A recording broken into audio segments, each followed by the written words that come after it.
एक दिन में हजारों शिक्षकों पर बड़ी कार्रवाई। समस्तीपुर, सीतामढ़ी और बांका जिला के शिक्षक रडार पर। और शिक्षक द्वारा छात्र की पिटाई पड़ा महंगा, हो गया शिक्षक पर एफआईआर दर्ज। खबर देखने वाले आप तमाम दर्शक बंधुओं को एक बार फिर से अपने ही दोस्त एसके चौधरी की ओर से प्यार भरा नमस्कार और आदाब। दोस्तों, बड़ी खबर के साथ एक बार फिर से आप सभी के बीच मुखातिब हूं और मैं हूं आपका दोस्त एसके चौधरी। बड़ी खबर है कि एक साथ एक दिन में बिहार के हजारों शिक्षक कार्रवाई के भागीदार बन गए हैं। उन सभी के ऊपर स्पष्टीकरण किया गया है। दोस्तों, मैं बता दूं कि स्पष्टीकरण के लिए 24 घंटे का समय दिया गया है।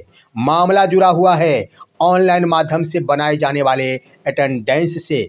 जी हाँ दोस्तों, हजारों शिक्षक कार्रवाई के भागीदार हुए हैं। लेकिन दोस्तों, मैं बता दूं कि आखिर इसकी हकीकत क्या है। कार्रवाई संबंधी पत्र तो जारी कर दिया गया, परंतु वैसे शिक्षकों के ऊपर भी स्पष्टीकरण किया गया है जो कार्रवाई के दायरे में नहीं आते हैं। वो भी नाम शामिल कर दिया गया है जो वर्तमान में शिक्षक है ही नहीं। तो ये सवाल खड़ा होता है शिक्षा विभाग के द्वारा शिक्षकों पर कार्रवाई करने के संबंध में। दोस्तों, एक और मुद्दा ज्वलंत बन गया है कि शिक्षक के द्वारा छात्र को पिटाई करना उनके लिए काफ़ी महंगा साबित हो गया है और उस छात्र के अभिभावक के द्वारा उस शिक्षक पर एफआईआर दर्ज करा दिया गया है। इसलिए बिहार के शिक्षकों को इन दिनों काफ़ी सावधान रहने की ज़रूरत है। दोस्तों, आज के इस वीडियो में इन्हीं बिंदु पर हम विस्तार पूर्वक चर्चा करेंगे, लेकिन इससे पहले एक बार फिर से मैं आपसे गुजारिश करना चाहूँगा, अगर आप नए हैं, अभी तक हमारे इस चैनल सुसत्य वचन को सब्सक्राइब नहीं किए हैं तो कृपया अभी सब्सक्राइब कर लेंगे। दोस्तों, बड़ी खबर बता दें कि बिहार के हजारों शिक्षकों के साथ कार्रवाई संबंधी पत्र जारी कर दिया गया है। एक ही दिन में बिहार के हजारों शिक्षक कार्रवाई के भागीदार बन गए हैं। इसके अंतर्गत 3 ऐसे जिले हैं जिसमें समस्तीपुर जिला सबसे ऊपर है, जहां सबसे अधिक शिक्षकों के ऊपर कार्रवाई की गई है। दूसरा स्थान है सीतामढ़ी जिले का, जहां भी समस्तीपुर से थोड़े कम शिक्षकों के ऊपर कार्रवाई की गई है। तीसरा स्थान है बांका जिला, वहां भी शिक्षकों के ऊपर कार्रवाई की गई है। दोस्तों, यह मुद्दा है शिक्षकों द्वारा ऑनलाइन माध्यम से अटेंडेंस नहीं बनाने के संबंध में। आखिर शिक्षक क्यों नहीं बनाए? आखिर शिक्षकों के ऊपर ये दायित्व सौंपा गया है कि प्रतिदिन 100 समय ई शिक्षा कोष ऐप के माध्यम से अटेंडेंस बनाना है, फिर भी शिक्षक नहीं बना पाते हैं। शिक्षक के ऊपर क्या मजबूरियां हैं? शिक्षक क्यों नहीं बनाए हैं? आइए इसके ऊपर चर्चा करते हैं। सबसे पहले दोस्तों, आपके स्क्रीन पर जिला शिक्षा पदाधिकारी समस्तीपुर द्वारा जारी किया गया यह स्पष्टीकरण संबंधी पत्र है। पत्र का विषय ही है दिनांक 19 मार्च 2025 को ई शिक्षा कोष ऐप पर ऑनलाइन माध्यम से अटेंडेंस नहीं बनाने हेतु स्पष्टीकरण के संबंध में। दोस्तों, आगे लिखा गया है और यह पत्र लिखा गया है तमाम प्रधानाध्यापक एवं प्रभारी प्रधानाध्यापकों को। आगे लिखा गया है कि दिनांक 19/3/2025 को संलग्न सूची के शिक्षक के द्वारा ऑनलाइन अटेंडेंस नहीं बनाया गया था, जो कि काफ़ी खेदजनक है और इस पर अपर मुख्य सचिव शिक्षा विभाग के द्वारा आपत्ति जताई गई है। इसलिए निर्देश दिया जाता है कि अपने साथ साथ अपने अधीनस्थ का स्पष्टीकरण 2 दिनों के अंदर अधोहस्ताक्षरी कार्यालय के पास जमा करना सुनिश्चित करेंगे, अन्यथा की स्थिति में अनुशासनात्मक कार्रवाई की जाएगी। दोस्तों, समस्तीपुर जिला शिक्षा पदाधिकारी के द्वारा जो पत्र जारी किया गया वह तमाम चारों डीपीओ के संयुक्त हस्ताक्षर से भी जारी किया गया है। दोस्तों, इस सूची के अंतर्गत कुल 1041 शिक्षकों पर स्पष्टीकरण किया गया है। 1041 ऐसे शिक्षक हैं जिनके द्वारा 19 मार्च 2025 को ऑनलाइन माध्यम से ई शिक्षा कोष ऐप पर अटेंडेंस नहीं बनाया गया था। आखिर क्या कारण था? आइए सच्चाई से रूबरू कराता हूँ। क्या वाकई 1041 शिक्षक विद्यालय से अनुपस्थित थे? क्या वाकई 1041 समस्तीपुर जिले के शिक्षक अपने कर्तव्य से भागते नजर आए थे?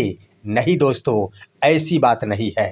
शिक्षा विभाग के द्वारा जो पत्र जारी किया गया, 1041 जो सूची जारी की गई है, उसमें 420 ऐसे शिक्षक हैं जो इन दिनों प्रशिक्षण में भाग ले रहे हैं। मैं बता दूं दोस्तों कि कक्षा 6 से लेकर 8 तक के शिक्षक के रूप में दिनांक 17 मार्च से लेकर 21 मार्च 2025 तक 180 शिक्षक समस्तीपुर जिले के पटोरी प्रखंड अंतर्गत डाइट पटोरी में 5 दिवसीय प्रशिक्षण प्राप्त कर रहे हैं। उन तमाम अभ्यर्थियों का भी नाम शामिल है इस स्पष्टीकरण सूची में। अब आइए दोस्तों, मैं आपको हकीकत से रूबरू कराता हूँ। दोस्तों, मैंने एक वीडियो कुछ दिन पहले चलाया था, जो 15 मार्च 2025 को मैंने वीडियो चलाया था कि फंस रहे समस्तीपुर डीपीओ, और उसके संबंध में मैंने कहा था कि 5 दिवसीय प्रशिक्षण संबंधी जो पत्र जारी किया गया है, उस पत्र के अंतर्गत ताजपुर प्रखंड के 14 शिक्षकों का नाम है। 14 शिक्षक में मैंने बताया था कि 10 ऐसे शिक्षकों का नाम शामिल किया गया था जो इस प्रशिक्षण के लिए उपयुक्त नहीं थे। मैंने बता दिया था इसमें से 7 ऐसे शिक्षक थे जो फुल फ्लेजेज प्रधानाध्यापक थे, उन सभी को ही प्रशिक्षण में भेज दिया गया था। उसके बाद 3 ऐसे शिक्षक थे जो शारीरिक यानी फिजिकल टीचर थे, 1 to 5 के शिक्षक थे। मैंने सवाल उठाया था कि आखिर ऐसे प्रशिक्षण के लिए इन सभी का फर्जीवाड़ा नाम क्यों दर्ज कराया गया? क्या वास्तविक रूप में शिक्षा विभाग अपना कोरम पूरा करना चाहती है या फिर वास्तविक प्रशिक्षण शिक्षकों को दिलाना चाहती है? लेकिन इस पर कोई संज्ञान नहीं लिया गया था। शिक्षक भी मजबूर थे क्योंकि उनके नाम से पत्र जारी कर दिया गया था प्रशिक्षण हेतु, और शिक्षक प्रशिक्षण में भाग भी ले लिए थे। 17 मार्च से उनका प्रशिक्षण शुरू हुआ था और अभी भी वो तमाम शिक्षक प्रशिक्षण ही ले रहे हैं। अब उनको स्पष्टीकरण देना पड़ रहा है क्योंकि वो शिक्षक प्रशिक्षण में भाग ले रहे हैं। उसके बाद उनका नाम स्पष्टीकरण सूची में भी दर्ज किया गया है। प्रशिक्षण से लौटते ही इन तमाम शिक्षकों को अपना अपना स्पष्टीकरण जिला शिक्षा कार्यालय समस्तीपुर को देना होगा। दोस्तों, 21 तारीख को वो तमाम शिक्षक विरमित होकर अपना अपना विद्यालय आएंगे। उसके बाद दौरे दौरे भाग कर उनको जिला शिक्षा कार्यालय समस्तीपुर जाना पड़ेगा। आखिर क्या कारण है? आखिर ये शिक्षक जो प्रशिक्षण के लिए अनुकूल नहीं थे, उनका नाम क्यों शामिल किया गया था? अगर शामिल ही किया गया तो क्यों नहीं एसीएस डॉक्टर सिद्धार्थ को इन बातों से अवगत करा दिया गया कि ये सभी के सभी प्रशिक्षण में भाग ले रहे हैं? सवाल है कि शिक्षक कहां कहां दौड़ते रहेंगे। सवाल उठता है कि फर्जीवाड़ा के रूप में आखिर प्रशिक्षण हेतु क्यों विरमित कर दिया जाता है। ये तो दोस्तों 180 शिक्षकों की सूची हुई। अब समस्तीपुर जिले से ही 240 शिक्षकों को वही 5 दिवसीय प्रशिक्षण के लिए विरमित किया गया था। इस तरह से समस्तीपुर जिला अंतर्गत 420 शिक्षकों की संख्या हो गई जो प्रशिक्षण में भाग ले रहे हैं, परंतु उन सभी को स्पष्टीकरण कर दिया गया है। ऐसे भी ढेर सारे शिक्षक हैं जो सेवानिवृत्त हो गए हैं। वो आखिर कैसे ऑनलाइन माध्यम से अटेंडेंस बना सकते हैं? लेकिन उन पर भी स्पष्टीकरण कर दिया गया है। दोस्तों, उधर सीतामढ़ी जिले से भी यही खबर प्राप्त हुई है। सीतामढ़ी जिला शिक्षा पदाधिकारी की ओर से भी 1007 शिक्षकों के ऊपर कार्रवाई की गई है, स्पष्टीकरण किया गया है। वहां उन्होंने 24 घंटे का समय दिया है कि इन शिक्षकों के द्वारा 19 मार्च 2025 को ऑनलाइन माध्यम से अटेंडेंस नहीं बनाया गया था। दोस्तों, उन्होंने वेतन स्थगित रखने का भी आदेश दिया है। कभी कभार शिक्षक के द्वारा मार्क ऑन ड्यूटी बना लिया गया था, जिसके आधार पर फिलहाल उनका मार्च महीने का वेतन स्थगित कर दिया गया है। लेकिन किस परिस्थिति में मार्क ऑन ड्यूटी बनाया गया है, इसका जवाब संबंधित शिक्षक को देना होगा, अन्यथा उनका वेतन बंद रहेगा। दोस्तों, इसी तरह का मामला आया है बांका जिले से। बांका जिले में भी ढेर सारे शिक्षकों के ऊपर कार्रवाई की गई है ऑनलाइन अटेंडेंस को लेकर। इस तरह से पूरे बिहार में बड़ी संख्या में शिक्षकों के ऊपर कार्रवाई कर दी गई है। अब शिक्षकों को ऑनलाइन अटेंडेंस के मामले में गंभीरतापूर्वक सजगता दिखाना होगा। भले ही शिक्षकों की गलती रहे या फिर ना रहे, भले ही शिक्षक कोई अन्य कार्य में संलिप्त रहे हो, लेकिन जब स्पष्टीकरण की बातें आती है, स्पष्टीकरण उन पर जरूर होता है। स्पष्टीकरण का जवाब देने के लिए शिक्षक को कार्यालय जरूर जाना पड़ेगा। इतनी तो परेशानी जरूर उन्हें उठानी पड़ेगी। लेकिन आखिर इससे क्या होगा? इसकी सूचना जिला शिक्षा कार्यालय को चाहिए कि एसीएस के पास पहुंचाए कि वास्तविक शिक्षकों की संख्या क्या है जिनके द्वारा ऑनलाइन अटेंडेंस मामले में लापरवाही बरती जाती है। ऐसे वैसे शिक्षकों का नाम सूची में शामिल नहीं किया जाना चाहिए। वहीं दोस्तों, अन्य बातें कि बिहार के एक शिक्षक जमुई जिले के शिक्षक हैं जिनको अपने ही स्कूल के छात्र को हल्की पिटाई काफ़ी महंगा पड़ गया है। मामला जुड़ा हुआ है जमुई जिले के सोनो प्रखंड से। वहीं एक मिडिल स्कूल के प्रधानाध्यापक जिनका नाम सुधीर कुमार सिंह है, उनके द्वारा 18 मार्च 2025 को एक छात्र को हल्की पिटाई की गई थी और उस पिटाई के क्रम में उस छात्र का सर थोड़ा सा फट गया था। उसके बाद उसके अभिभावक के द्वारा विद्यालय में आकर हंगामा किया गया और प्रधानाध्यापक के ऊपर जानबूझकर पिटाई करने का आरोप लगाया गया।